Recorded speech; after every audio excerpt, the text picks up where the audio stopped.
Welcome to Communications from Home, my weekly evening show right here on our Facebook, Star Nations Organization's main fan page. It is Tuesday evening, December 3rd. Yeah, December 3rd. It feels like November flew by, didn't it? I know. And I have to say that, it's Sagittarius season, as they say, and I'm a triple Sag. So I am, my birthday's coming up on Friday, actually. I just wanted to write something here.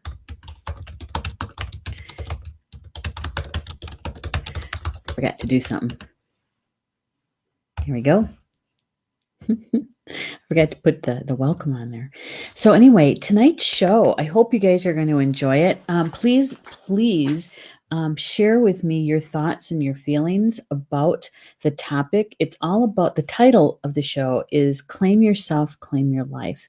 And it's like, what is that all about, right? It's all about seriously picking up your gifts.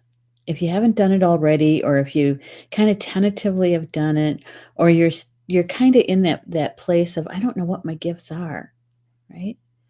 Yeah, but as soon as we embrace them, we identify them, we embrace them, we can actually start living a really joyful life. And even though our lives, our experiences still might have, the ups and the downs, the ebbs and the flows, your life, from my experience anyway, becomes so much richer, even though you may be experiencing those ebbs and those flows, right? So that's what the show is all about tonight. And I wanted to kind of maybe give some insight or some examples of how to find your gifts, how to embrace them, how to pick them up and say, this is mine, this is me. And so, yeah, join in the conversation. And I'm looking forward to that part. Really, I am. So if you know somebody that would enjoy this kind of conversation, please drop the live stream into their messenger or whatever, and let them know that we're live streaming. Okay. I have one thing I've got to do, and hopefully it won't take too long, because it's something that I'm practicing, and sometimes it works and sometimes it doesn't. And it just takes a few minutes, so bear with me just a moment. Bear with me just a moment. And I want to make sure my sound is down. There we go. Something I'm just learning, and it's to be able to work with the video as it's live streaming. And okay, there we go.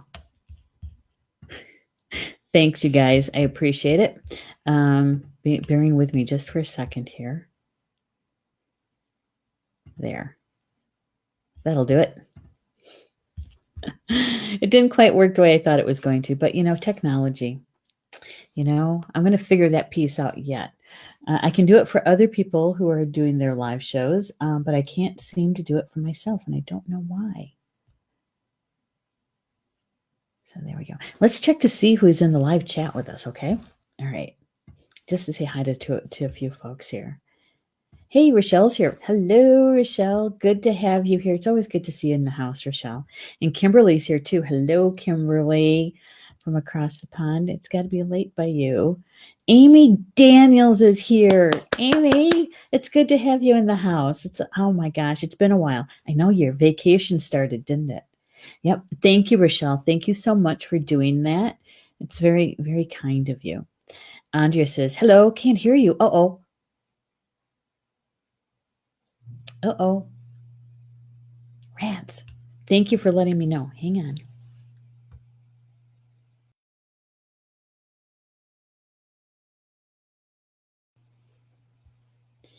All right. Let's see. Let's see if that worked. Okay, my mic is good. I don't know what that's all about. All right, so I need to let me know if you can hear me, okay? And I'm going to turn up my sound a bit. There we go. There we go. Okay. Isn't that weird? Some people can hear me on their iPad, but not on their phones. And Rochelle says she can hear. I think she's on her phone or maybe on her laptop. Okay, well, isn't that interesting? We're going to have to report that to Be Live because it seems to be consistent. Consistent. Thank you, Andrea, for letting me know. I appreciate it. And now Rochelle said she can hear me. And hello, Kimberly. Yes, it is. Yeah, wonderful, right? Right. Okay, and Rob's here too. Can't hear me on his iPhone. Oh my gosh, Dawn's here too. Hello, Dawn. Good to have you here. And she says she'll share tomorrow. It's because almost everybody's asleep, right? And Rob says, but I can hear on my iPad. That is just the strangest thing, isn't it? Yeah, Andrea's saying it's fine here on her tablet. Okay, well. Kimberly's saying, all good on the iPhone. Maybe it's just Androids. That could be. Rob says that has to be a problem with Be Live. Certain platforms simply cannot play. Yeah, and that could be. It'd be interesting. It seems like iPhones are doing okay. If you have an Android and can't hear, okay, Don, do you have an Android or an iPhone? Hello, Ellen. Hello, Ellen. Oh, I'm so glad you can hear it. Thank you for letting me know. Yep, I see Rochelle is on her phone, and Rochelle has an Android. Yeah. How do I know this? Is because when she was here, she couldn't get her phone to turn off. Thank you, Lisa. It's good to have you here too, Lisa. And Dinah's here. Hello, Dinah. Love that. Hey, I love the pictures that you took of your Christmas decorations. I did see that. I can hear on my phone. All right. And oops. And Rob. He says, report the problem percentage. I'm not by numbers. That will grab the supporters' attention. Okay. I'll see what I can do. Give it a whirl. Yeah. Let's see. Okay. So it's not just an iPhone or an Android. This is really helpful, you guys, to let me know what you're on and what's working and what's not working. Lisa said, I'm on my phone. Android can hear. Okay. Thank you, Amy. It's really helpful. Good, Mary. Hello, Mary. Yeah, and Andrea says iPhone, and nope. Okay. Isn't that strange? That is the strangest thing. Well, I'm going to turn it over to Be Live, and we'll see if they can figure it out. Because this isn't the first time this has happened. Okay. All right. So let's dig in a little bit. Okay. Let's talk about how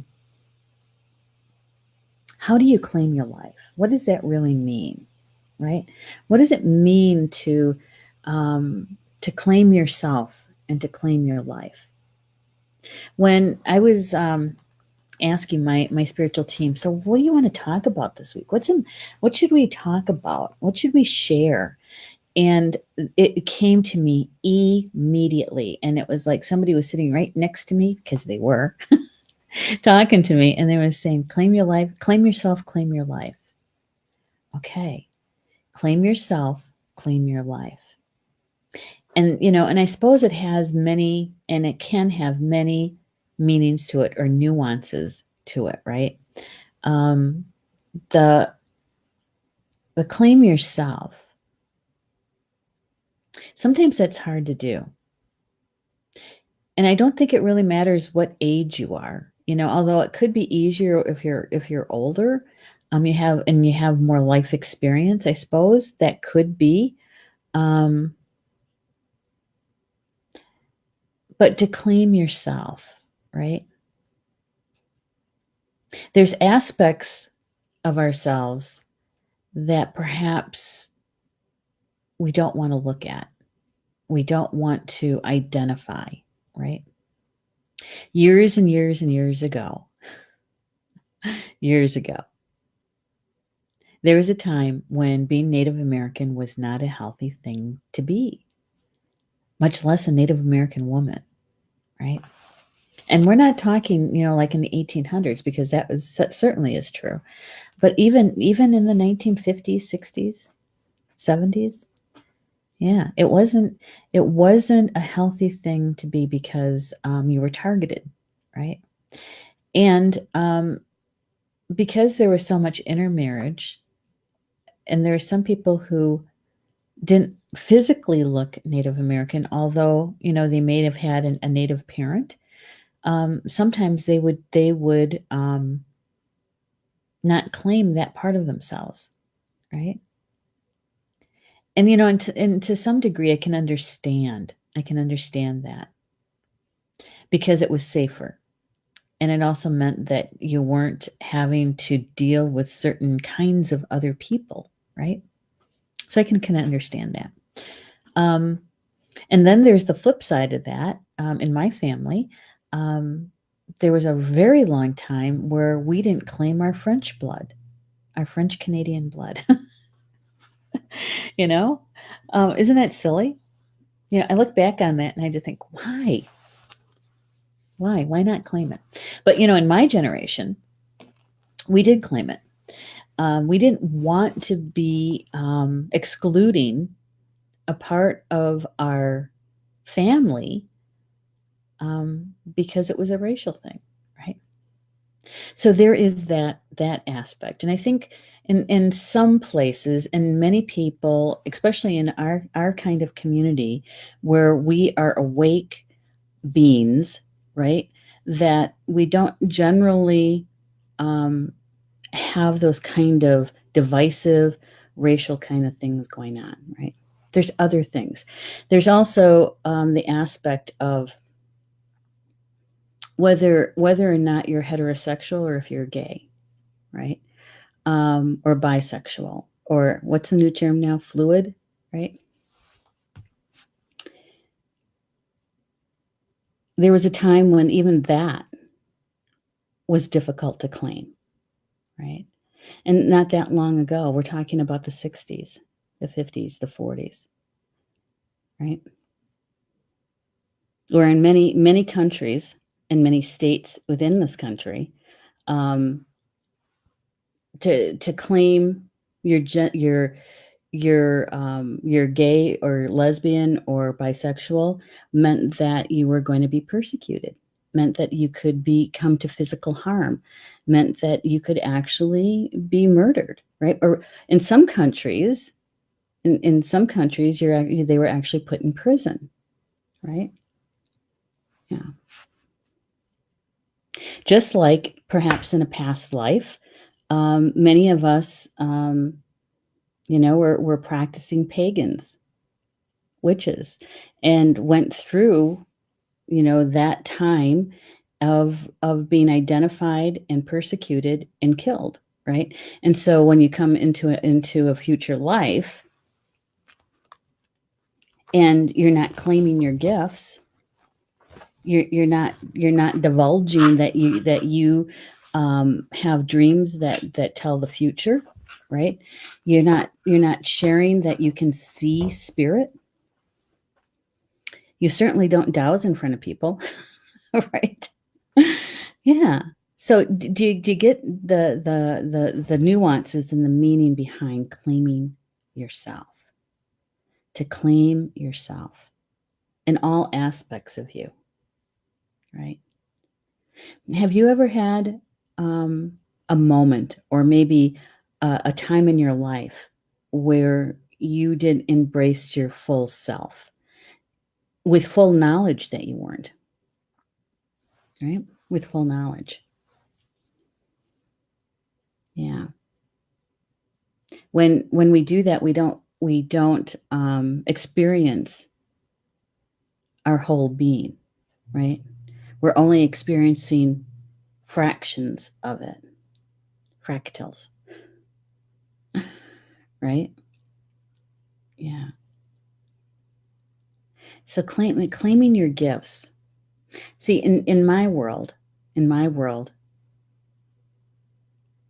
even whether you're heterosexual or gay, that's still a gift. That's how you chose to come into this world, to experience your physical life with that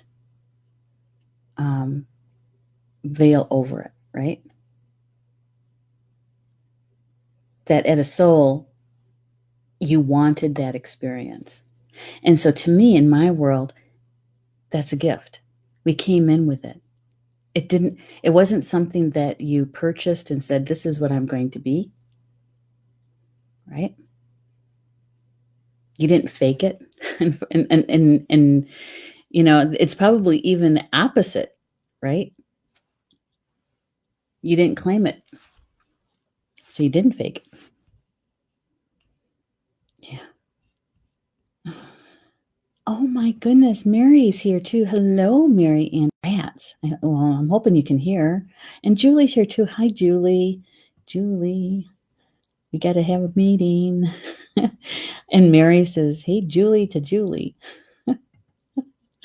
Rob is, my Uncle Tom was half Mohawk. Until the day she died, my grandmother would not recognize the marriage.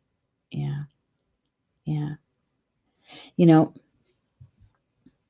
that's a really difficult thing, isn't it? When you won't acknowledge it. Yeah. There's a lot of implications to that. Yay! Yay! Maybe it was in a recent update for the iPhones or the phones. What do you think? Hey, Nicole, she says, not sure who I was in past life. Yeah, and some of us don't. And most of the past lives we're not really fully aware of, right? Only the ones that we had to heal something with or to bring forward our gifts from that particular lifetime, right? To help us in this lifetime. But my example was that, we do this claiming consciously. And we also do the ignoring or not claiming consciously, right? Yeah. Which I think is a good thing. It means that we're learning something. We're learning something. The harder we resist, something, the more energy that we're putting into it, right?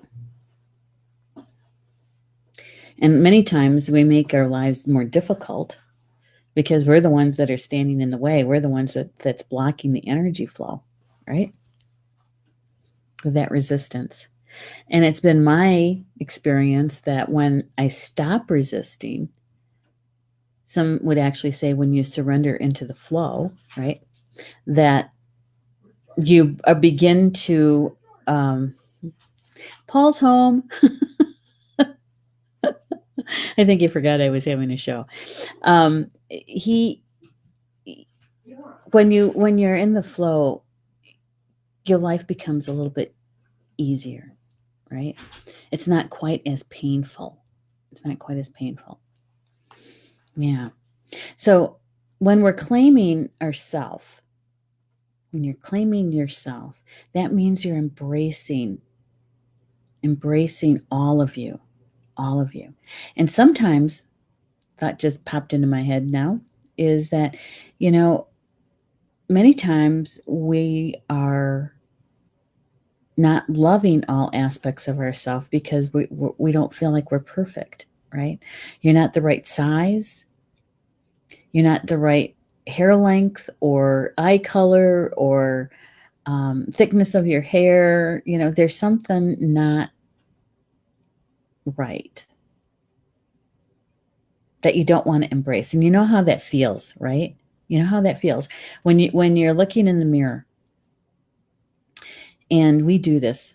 Especially, I'm sorry, ladies, but a lot of ladies do this, is that when we look in the mirror, we don't go to the the parts of us that we really enjoy and that we say, wow, dang, I look good, right?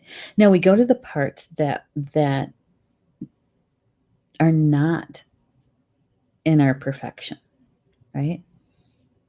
The eyebrows, the eyelashes, I don't wear mascara. My eyelashes, my youngest brother got the thick, long eyelashes. Wasted on a guy. But, that kind of thing, right? Yeah. There is an exercise about looking in the mirror, right? Looking at yourself in your eyes, and telling yourself, I love you. I love you, right? There's been times in my life when that has been a challenge, right? Yeah. And when I've worked through those challenges and healed what needed to be healed, and on the other side of it, now when I look in the mirror and I do that and I say, I love you, I can do that without tearing up. There was a time when I couldn't even make eye contact with myself. Has anybody ever tried that, done that exercise where you're actually looking in the mirror and say, I love you, and mean it, right?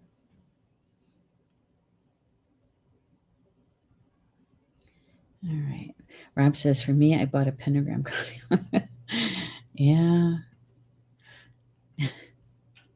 Hey, Tina's here too. Hello, Tina. Good to have you in the house, lady.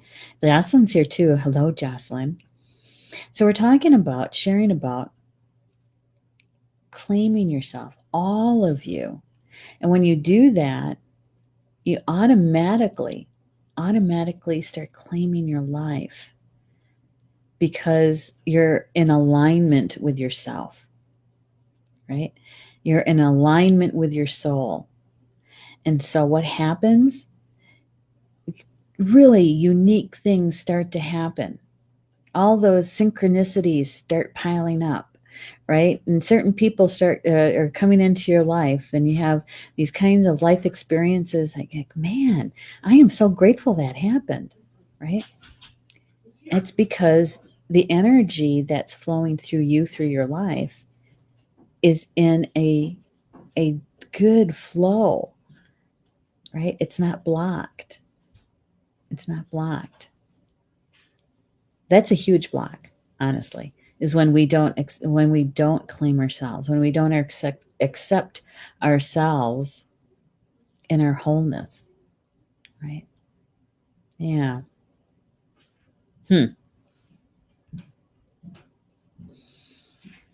Yeah. What's Mary saying here? She goes, I have not done that exercise. Mary, I encourage you to try it. Try it. Yeah. And the thing is that it's not like you only do it once and that's it, right?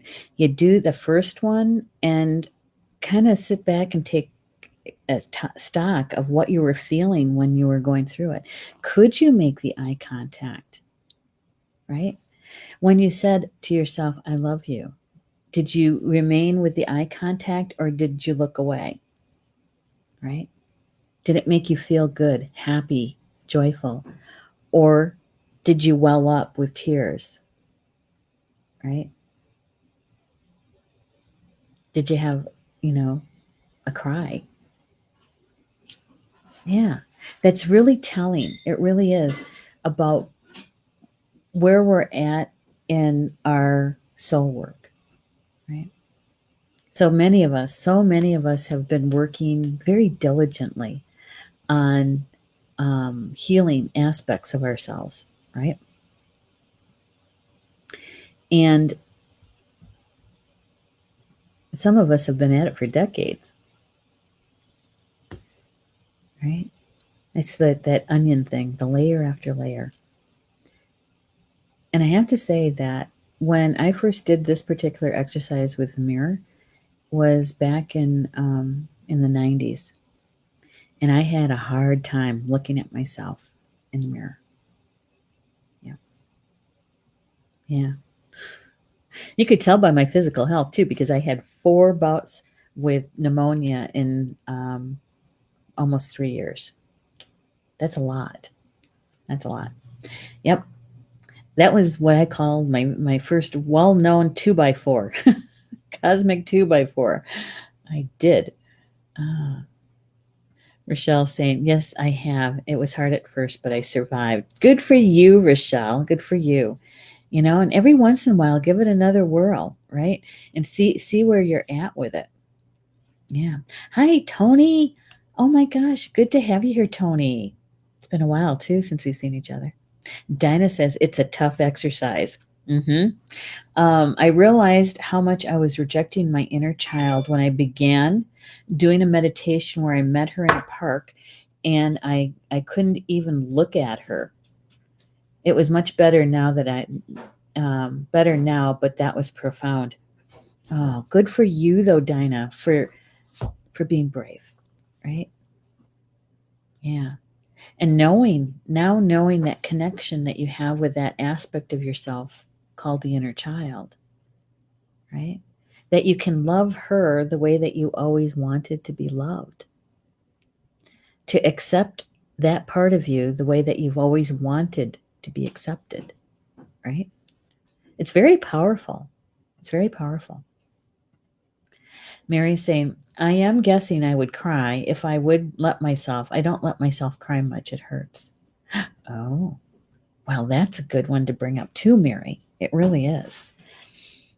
Because when we suppress those kind of feelings, right? Or any feeling really, we're pushing it down, right? Pushing it down. And honestly, it doesn't matter which culture you come from. Almost all the cultures have this in it about not crying. Be strong, right? So do whatever you have to do not to cry. Well, what happens is that we just stuff everything down. Eventually, you reach a carrying capacity, which means you can't push anything more down. And eventually, it's going to come out. And how does it come out? It comes out as some sort of illness, right?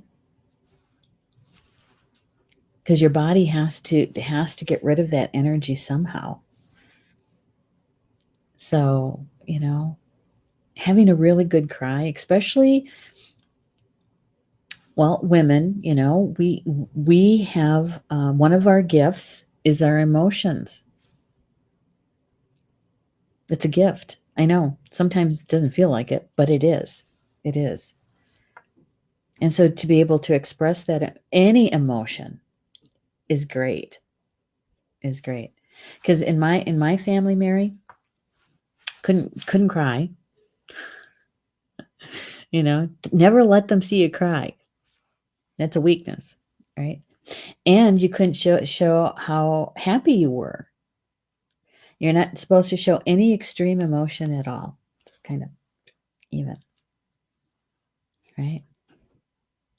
Yeah. When I first met Paul, I never cried in front of anybody. He was the first person I cried in front of.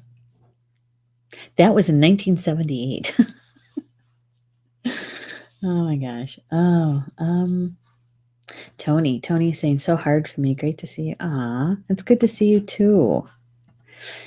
Kimberly, it feels so good to release, and we all need it too. Yes, we do. And you know what? Now, you guys know that in Star Nation's community, we have a large portion of empaths, right? And as an empath, when we express those kind of emotions, sometimes they're not even our emotions, but we assist in the expression of those emotions, right? Yeah. Now, how do you suppose I can sit here and have a conversation with all of you and talk about how the emotions are? Is because I'm relating to you how it felt for me, but I'm also feeling many of the emotions that are coming from all of you right now, right? And so trying to put those into words so that we can share in those feelings, right? Yeah. Yeah. Those ugly cries is what I call them now. Ugly cries.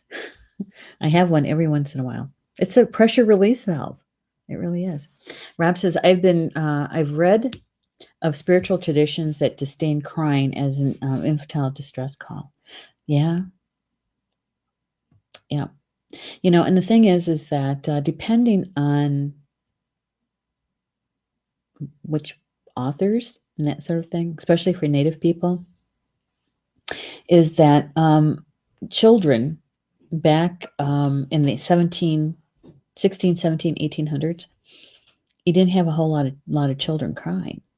One is because they were always attended to, number one.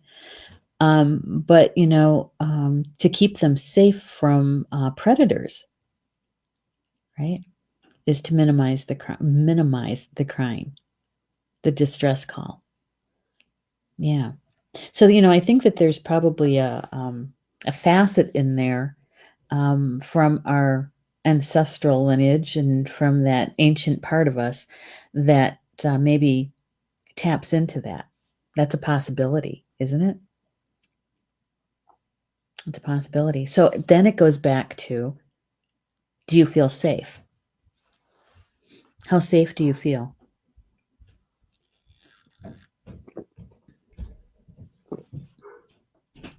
Which is another part of this discussion, I think, is that in claiming ourselves, all of ourselves, every aspect of us, is that we have to feel safe to do that, right? So how do you feel safe to claim your entire being? Lisa is saying, for the first time in my life, I feel amazing. So many downloads and shifts. Yay! I know I'm blessed to receive and truly love myself, and I'm always trying to find creative ways to honor myself while honor my relations and the beauty of the planet. That is beautiful, Lisa. And I know, Lisa, your journey to this point, right? You had a lot of life lessons and a lot of healing work to be at this point, right? And that's good. That's good, because whenever we do our own personal healing and healing those emotional and mental traumas that we carry, right, is that it's really important for our spiritual growth. But we're also helping our ancestors 7 generations back, and we're also helping our descendants 7 generations forward.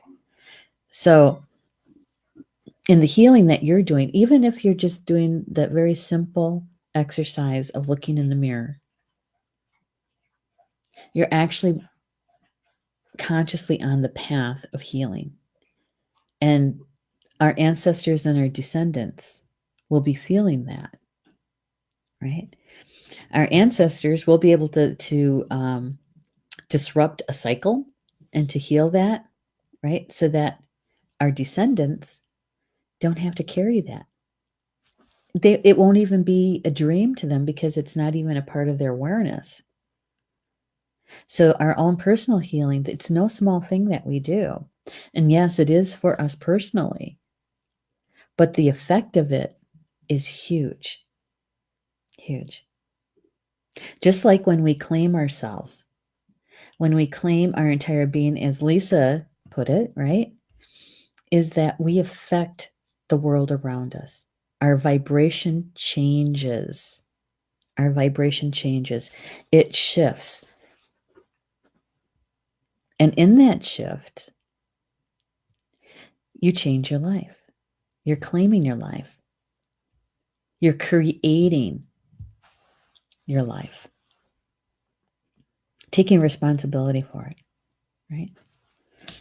Yeah. Tony's saying, I had bronchitis and asthma. I'm very emotional and cry at the drop of a hat. Well, and that the crying part is good. Honestly, Tony, it is. It's an expression. But you have to go deeper, right? To go a little bit deeper and ask yourself, what is it that I'm feeling? What is this feeling that I'm feeling when I'm crying? And what am I crying about? Right? Because a lot of times it starts out as one thing, but it really is something different. you know, it's kind of like Dinah's example with that she shared her experience with the mirror and her inner child, right? So it started out as one thing, but it really was really about her inner child.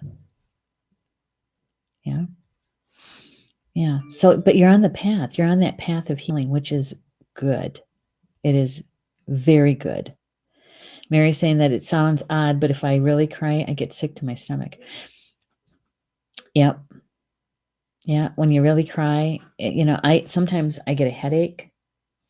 Sometimes I get the stomach ache. And usually what that means for me, Mary, I don't know if it's going to be the same for you, but what it means to me is that there's a part of me that is withholding, trying to control it rather than just letting it happen, right? Yeah. And sometimes there's a part of us that doesn't want to go there. You know what I mean? Wherever that painful emotion resides, there's a part of us that doesn't want to go there to experience it, right? But that's part of the healing. That's a part of the healing. And my suggestion would be to find a good healer, right? To work with a healer to help you. They're not doing the work for you. They're just helping you to create the sacred space for you to be able to do that kind of work for yourself. Yeah. Stoic Norwegians. I know, right? Like I said, it doesn't matter what culture, we all have it. Rob is saying, I remember in first grade a young boy crying because his mother just died. The principal came in the room and told him to stop crying or she would give him something to cry in front of the class. Oh my gosh. What year was that? That wouldn't fly today. That wouldn't fly today, right? Yeah. Yeah, there is that generational thing, and it's also a cultural thing, right? Yeah. So, can you imagine this young boy now is an adult male, right? And perhaps, in a relationship or maybe has his own children, and how does he express his emotions? Does he? Would he feel if he hasn't done any of his emotional healing? Chances are he probably wouldn't. But if he has done his healing, and if he has a son, can you imagine? That his son will never have to experience something like that. Thanks for sharing that, Rob. When the teacher pointed out that his mother just died, she just laughed it off. Oh my gosh. I would say probably the lady's in the wrong profession. Jocelyn says, yeah, that is terrible, isn't it? It is. Doesn't it? Okay, so guys, doesn't Rob's story, right? Rob's story made me warm. Hot flash. Power surge. Rob sharing that story. Didn't it make you feel like, oh my gosh, how could that happen? That poor little boy, right? So here we are empathizing with this young boy who's probably a man now. And that's a very extreme thing, right? And if you can have that kind of empathy for someone that you don't even know, which is good, then you can have that kind of empathy for yourself. And claiming those aspects of yourself, right? Claiming all your gifts. Because a lot of times what we do is we talk about our gifts as being, one of our clairs, right? Clairvoyant, clairaudient, that's a gift. Our gift as a empath. We talk about our gifts as that spiritual part of us, right? But our gifts are much more than that. They're here for our entire being. Our gift as you came in as a male or a female, that's a gift. right? That you came in as a Norwegian, that's a gift, right? So when we look at claiming ourselves, we have to claim all aspects of ourselves, especially those pieces of us that we don't want to look at. Because that's where the life lesson lies. I did have a power surge. Thanks, Rob. Kimberly says, I can relate very much, Lisa, loving the journey and feeling and seeing. Yes. It's a testimony to your healing work. It's a testimony to your diligence in peeling back the onion layers, right? Carrie, hey, Sprite's here. Yay. Good to have you here, Sprite. Oh my gosh. All these ladies that I haven't seen in a while. I know it can get really deep. It can. Yeah. Amy says, wow, this is yeah, it is, isn't it? Kimberly, what needs addressed? Yes, it needs to be addressed. It's going to come out somehow. And the more that we're accepting of it, right? The easier it's going to be. It's in the resistance that we cause ourselves more pain around it. And I only share with this and know about this because I've done it, and I should know better, right? But I've done it. I've done it. I've done the resistance and made the situation harder for myself. And when I realized that and I surrendered into what was going on and the change, then it became easier because I could see options, right? Yeah. All right. Mary said, so hard to go there when for years we learned not to go there. Exactly. And we also have to look at why were we encouraged not to go there? Because that is around a belief system then. Right? Yeah. Yeah. The claiming yourself is a really, as Tony put it, deep experience.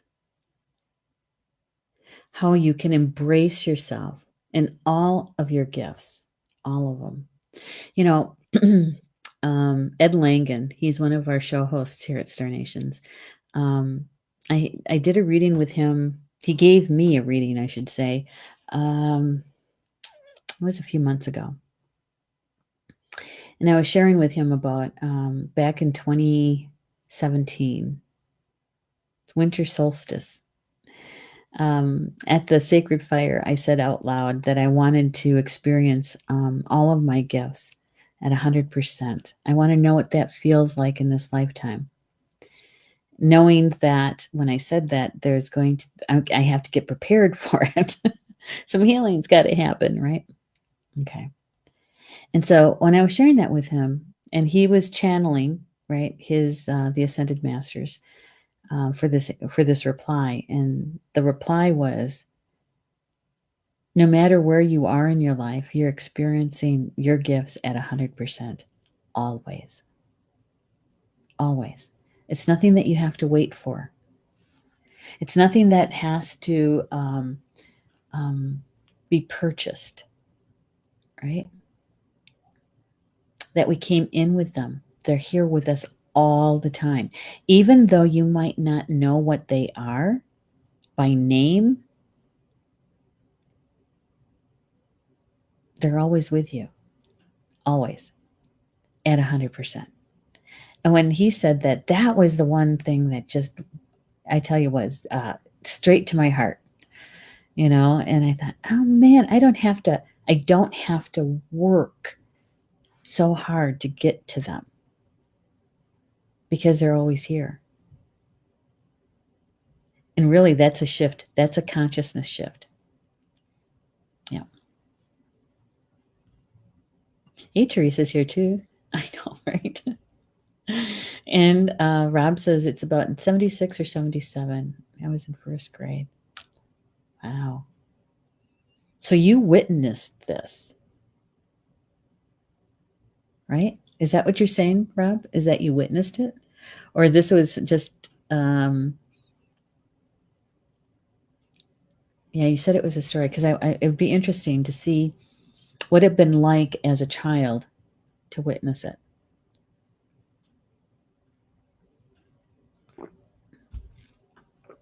Because as a child, you're still empathetic, probably more so than an adult. Oh, see, even my mother didn't like her, and she tries to see the best in everyone. Aww. Can you imagine what that teacher's childhood must have been like, right? Lisa says, complete surrender to source. Yes, was my breakthrough. It opened the door to start healing my shadow side and working with my inner child.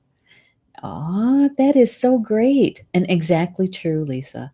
Exactly true. Surrendering to source. Yeah. It's usually when you think, I can't take it anymore. Something's got to change. Yep. Yeah. Rab says, there's the funny story of her yelling at my dad when trying to register me for school because she because she threw her work there. Her work there. My dad does not take that line down.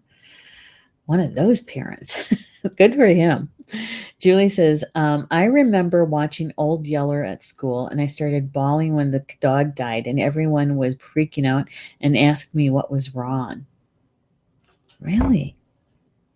I don't remember you doing that.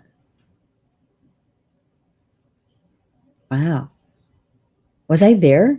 Because I'd like to think that I would have went over and sat by you. It's all going to be okay. Or either that or they were crying with you. One of the two. Julie and I went to school together. Same grade. Hey, Judy. Good to have you here. And Rob is saying, when I make an assist for a soul to light, I break into tears and an anguished cry. Should be joyous, but the anguish of disembodied souls roaming the earth plane hits me hard. It's that empathy. It's the empathy for them, right? Because in their release, in their going to the light, there is a release. There is. And I have to share with this, Rob. When one of my uncles walked on, I was helping my aunt, right?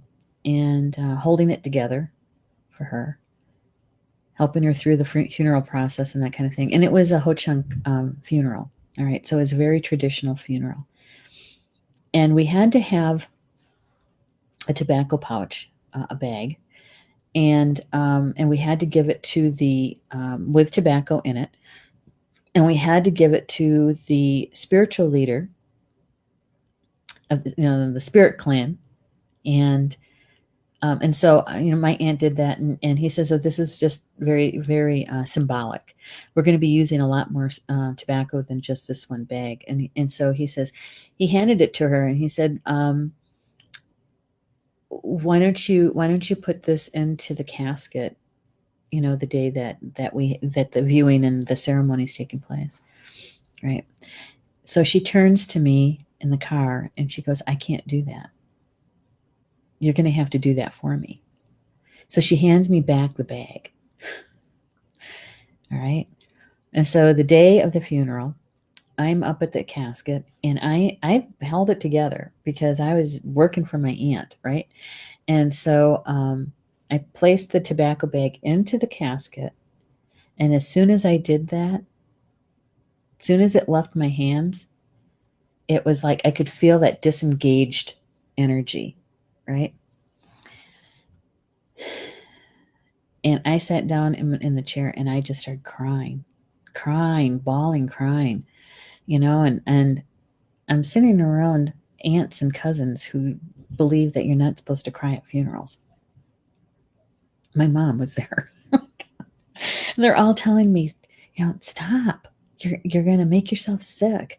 You're going to make him not go to the light. And here I am just bawling. It's like he's already gone. They came and picked him up. This it was my release, feeling the energetic release of my uncle, and I was just bawling. So I understand what you're saying, Ron. I do. It's that emotional release. Yeah. All right.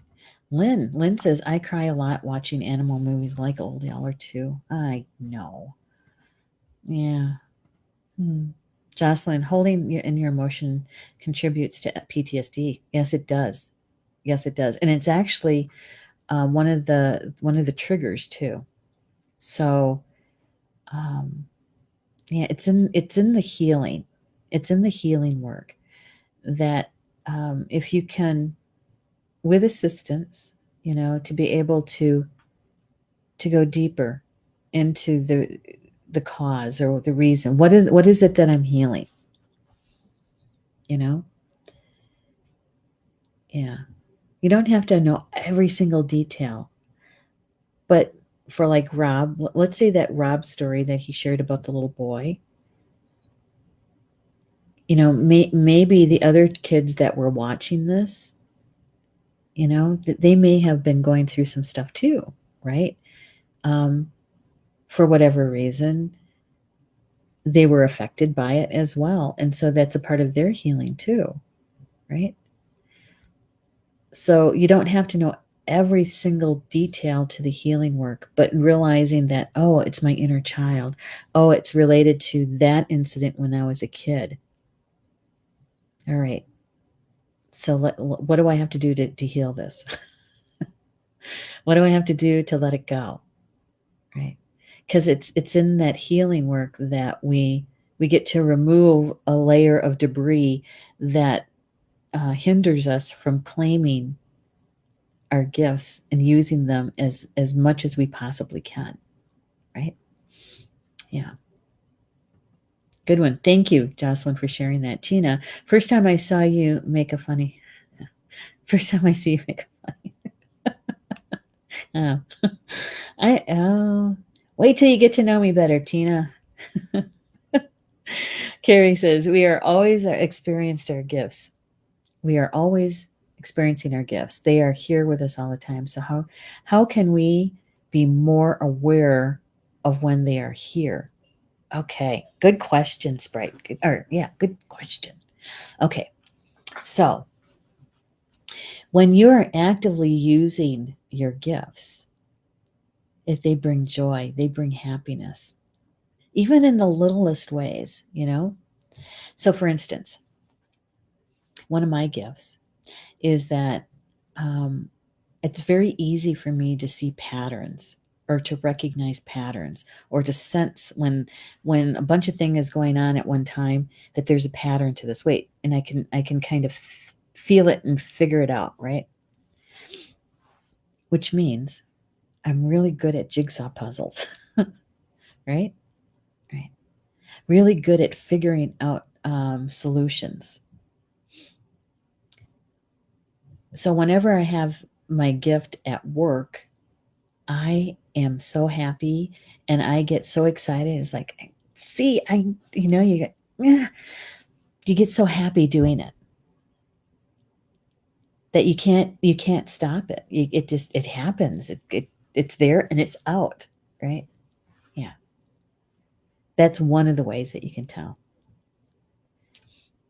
Yeah. And it's also a way that we also experience being in our heart.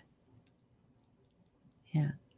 It brings a sense of happiness, of joy. And for some people, a sense of accomplishment, right?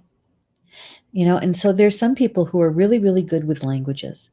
And it is so easy for them to pick up a language, right? And to be fluent or nearly fluent in it. It's so easy. It's something like that. Okay. It's not difficult. It isn't. It's not complicated unless we make it complicated. And you know what? Us two-leggeds, we certainly can do that really well. We can make things very complicated. So, just to be aware, notice, oh, when I did that, I felt really happy, you know? And really, there wasn't much to be happy about in all of that, but I felt happy. In that moment, it felt good. That's when you know that you've applied one of your gifts. And we have many, more than just a handful. That was a good question, Carrie. Amy saying, from doing astrology work, ancestry, and learning about my roots from this lifetime, really the astrology was very important for understanding myself this go around and why things are the way they are. Also, why some relationships are the way they are. It's hard, but that lit a fire to me to start the healing myself more, remembering and relearning. Perfect. Amy, that is a great example. Thank you for sharing that. Yes. And I have to add that when early in my work, I also used astrology and numerology and ancestry.com stuff. Yes. Yes. Because it helps us with the map, right? Points us in a certain direction. And those kinds of things are not by coincidence. They're not by coincidence.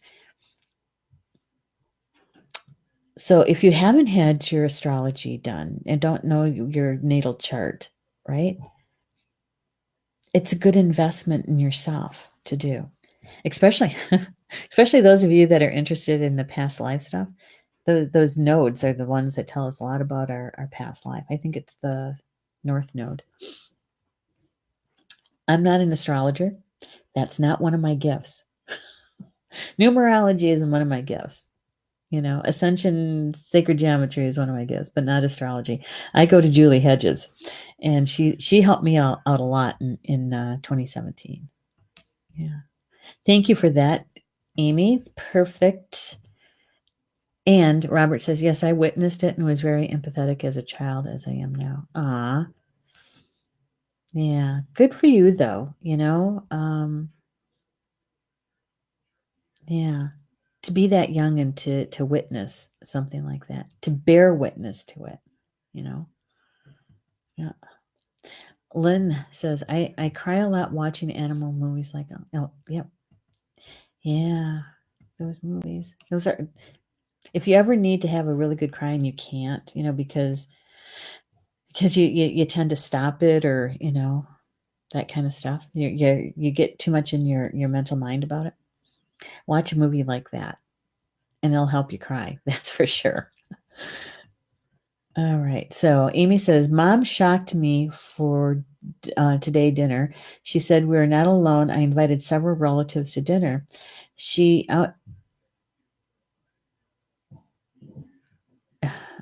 gathers picks at the table. I mentioned we should make a spirit plate for them to eat. I made one up, and that was a bit out there for Mom, but she felt so good. They were very happy. Oh my goodness.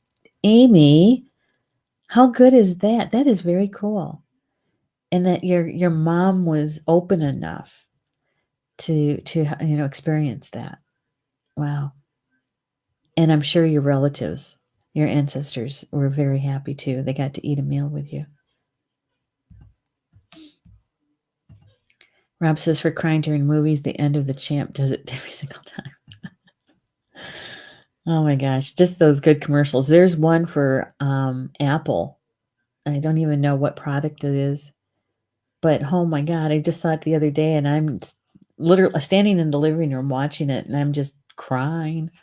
It's like those old Kodak ones, right? Or Kodak and Hallmark commercials. Mary says, where can you get astrology charts done? Well, we'll give you Julie Hedges' address. Let's see if I got it here somewhere. Hang on. It's just going to take me a second. I've got one of my documents up. I just need to find her information. I happen to be working on the magazine, and I have everybody's info here. Here it is. And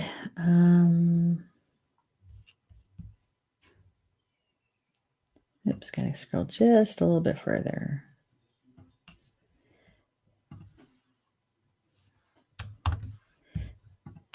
All right, so I'm going to give you Julie Hedges' email address. Mary.